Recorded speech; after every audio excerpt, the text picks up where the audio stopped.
what I tell people is, because it's so hard to kind of enter into the meditative state, start from your first chakra and work your way up. Follow the natural sequence of your energy instead of jumping here and deciding, I'm going to just pull it. It won't go that way. It'll never listen to you.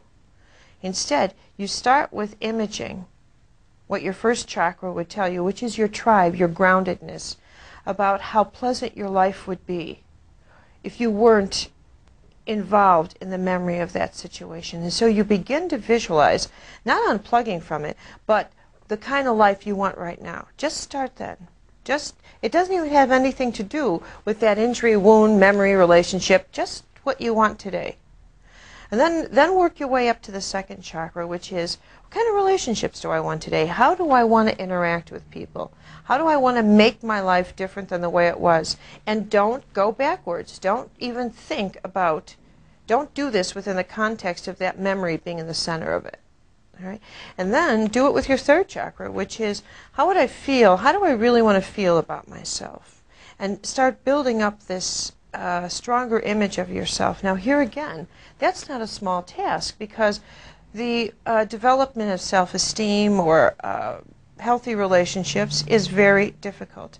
So you're only starting with creating a roadmap.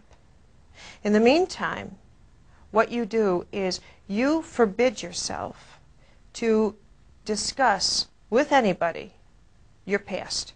You can't do it. I mean, this is what you can discuss, what you had for lunch. You can discuss safe past, but you cannot discuss wounded. You drop the wound language, all right? And that in itself is tremendously healing, because what you are actually doing more than anything else is you're breaking your word habit far more than withdrawing from the wound, believe it or not. You're breaking your word habit, because you get up and unconsciously plug in the same audio tape.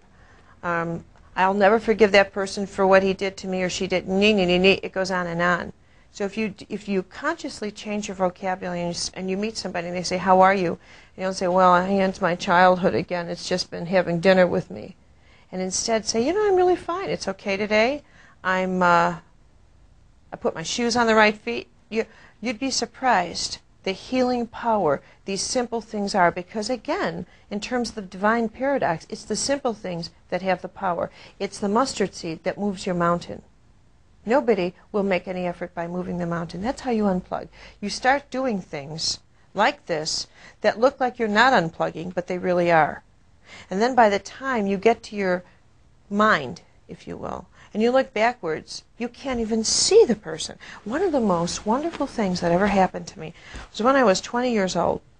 And I was in a big trauma. I think it was because I broke a pencil. You know how big traumas are when you're 20. But I really was traumatized about something in college. And I had a dream. And it was probably more than a dream. But all of a sudden I found myself 20 years in the future. And I was 40 years old. I'd give my right arm to be 40 now. But anyways, I was 40 years old. And there was a teacher, a guide with me, who said, all right, now look back at what's upsetting you. And I couldn't even see it. I said, well, I don't remember what it was. He said, all right, now, with that attitude, go back there and deal with it. And I cannot tell you how liberating that experience was. I've used it ever since. Whenever I am that upset about something, I literally will leave the time zone. So instead of going backwards, I go this way. And I oftentimes tell people that another wonderful way of unplugging is to go visualize tomorrow and see if they really want to see that person again next week.